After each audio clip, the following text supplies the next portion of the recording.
जनशून्य रास्ताटीए सुंदर भाव आगु को माड़ी चली जंगल मध्य शून्य रास्ताटी आगु को माड़ी चली ना अच्छी कहार जीवजंतु दर्शन ना कोई मनीष मानकर दर्शन।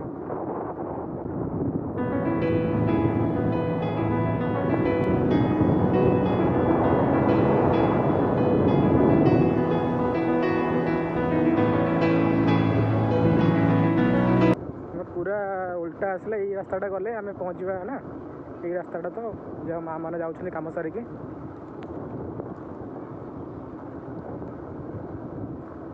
पिला माने प्रकृतिर जो सौंदर्य कहुए ना सहीटा किंतु गाँ मान अच्छी सुंदर रास्ताटीए ग्राम मध्य में प्रवेश करिछि। आमर दुई पार्श्व सबुज बनानी सहित मंदिर राम मंदिर देखो बहुत सुंदर मंदिर टे ग्राम देवा देवी मंदिर अवस्थित अच्छी।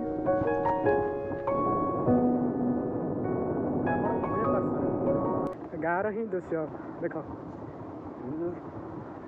ये जो माने दांड को दांड लगी बांडा को बांडा लगी संध्या खटी ताश खेल सी गोटे अलग प्रकार मजा गोटे नुहे। गाँ भितर गाँ लोक मान गोटे भाईचारा बहुत थाए ना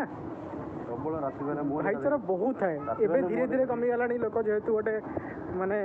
आधुनिकतार माने आधुनिकता कही कही निजर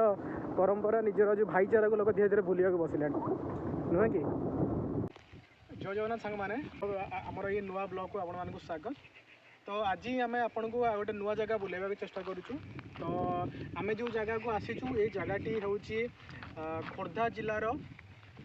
कजलागंड डैम या कहुए जोटा कि खोर्धा बजार ठारू पाखापाखि 10 किलोमीटर दूर में आप आसीपारे। तो आपण मैंने जानी यार गोटे आउ गोटे कथा जमीती कि आमर चंदका अभयारण्य भितर आप बहुत सारी डैम माने डैम भी अच्छी जंगल पहाड़ सब अच्छी जमीती कि आप भुवनेश्वर पटे जब आसवे आपको से डेरा चुमका देखा मिले जदि आप खोर्धा पटू आसते आप खोर्धा ठारू जलगांड आसपाई आपन को खोर्धा टू पाखापाखि 10 किलोमीटर दूर में जोटा कि आपंकर एने जो राजरास्तार दक्षिण पार्श्व पड़ू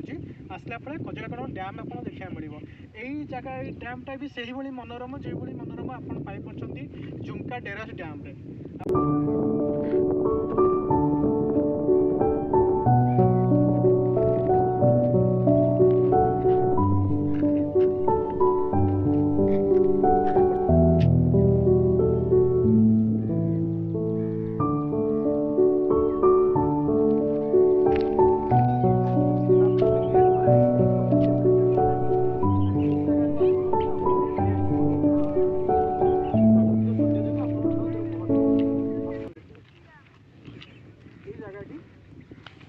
ये जगह बिल्कुल आपंकर जो जंगल आप पहाड़ देखुं ये हूँ आम चंदका अभयारण्य भितर ये जो पहाड़ अच्छी सेपटे हलदिया पहाड़ एपटे जो जो देख चंदका अभयारण्य भितर जमती आप झुमका डेरास भितर जो आप देखिपे ये सेम अच्छी पहाड़र जेकोसी वर्षा जल को स्टोरेज कराऊँगी आउ से स्केच मध्यम चाष जमी को माने मड़िया आउ गोटे कथा है सांग मैंने जदि आप बनभोजी करने चाहूँगी तो ये पाखापाखि ये बनभोजी करने सेमती सुविधा ना तो से भितर कौन करा पड़ो ये जो जगह आप सामने देखिए कैमेरा सामने ये जगहटा तो पर्टिकुलर यही जगह आप बनभोजी करने व्यवस्था कराई पिंडी भी कराई